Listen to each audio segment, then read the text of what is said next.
has no soul. It is on you as the cook to provide the soul to the recipe. So this is a quote by American chef Thomas Keller, who was born in California, educated in France, and now runs multiple 3 Michelin-starred restaurants in the United States.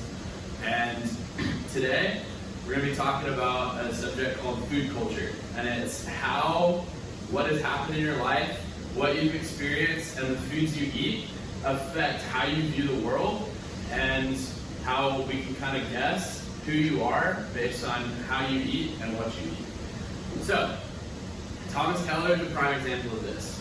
He runs multiple Michelin-starred restaurants in the United States and was educated in France. He works extremely hard to make sure that he sources the best ingredients, and works extremely hard to make sure that every single dish is exactly the way that he wants it to be. He is what we would consider a type A personality.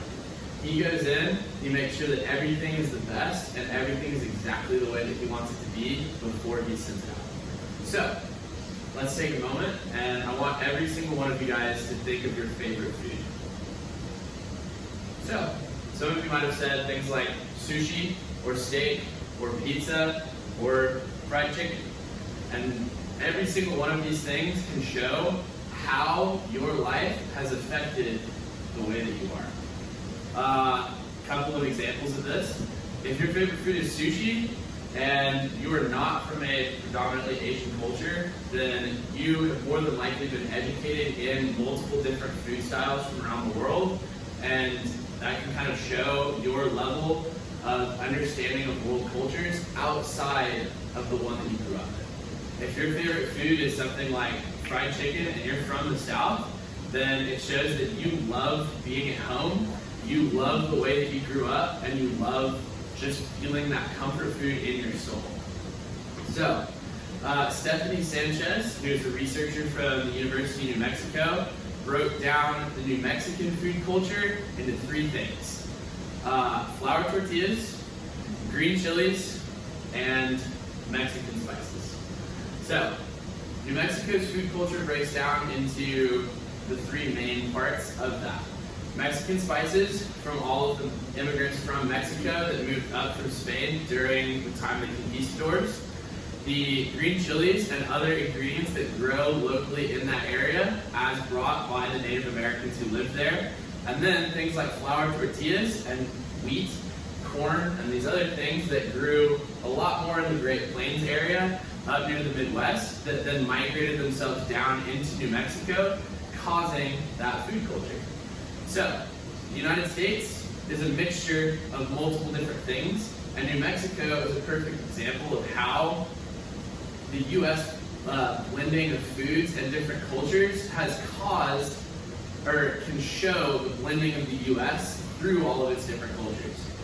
In places like California and the West Coast, predominantly Asian cultures tend to shine through a lot more because it's right across the ocean from Asia. In places like Florida and like the Caribbean area, Miami gets a ton of Cuban influence because Cuba is a very close country to that area. Throughout the United States, it shows all of the different ways in which we have been brought together, and New Mexico is a perfect example of that. Now, on the very contrary to this is one particular food culture that was examined by a researcher named Keiko Goto of the University of San Francisco, who was originally born in Japan. And that is traditional Japanese rural food culture. So in the urban areas of Japan, everything's kind of mixed, just like in the US, because of the large amounts of urbanization and globalization and their ability to source ingredients from around the world. In traditional rural Japan, such as like the Kyoto prefecture up near the north, the mothers and grandmothers of the family will typically go to the market every single day to source whatever ingredients they want to cook for that day. And it's usually only ingredients that are fresh, only ingredients that are grown locally, and only ingredients that they have used before because they've used them since they were children and learning how to cook. So this expresses Japan's very traditional culture of always working with your family and doing everything together and esteeming those that are above you. Now, the other part of this and traditional Japanese food culture is that everyone there, okay, I say everyone, the majority of people there have very good table manners because they have been grown up, or they have grown up being taught table manners, being driven into their table manners.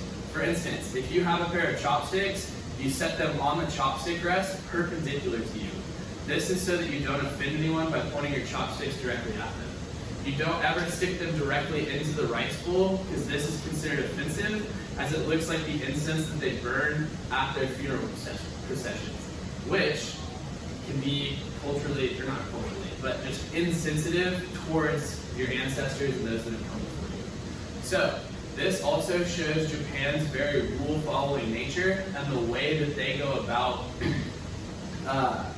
following every single rule, such as not crossing the street when the light doesn't tell them to, even if there are no cars around. And so, this is one way that our food and the food of rural Japan really reflects their food culture. So, one last thing that I want you guys to think about is, how does the food that you have eaten show who you are as a person?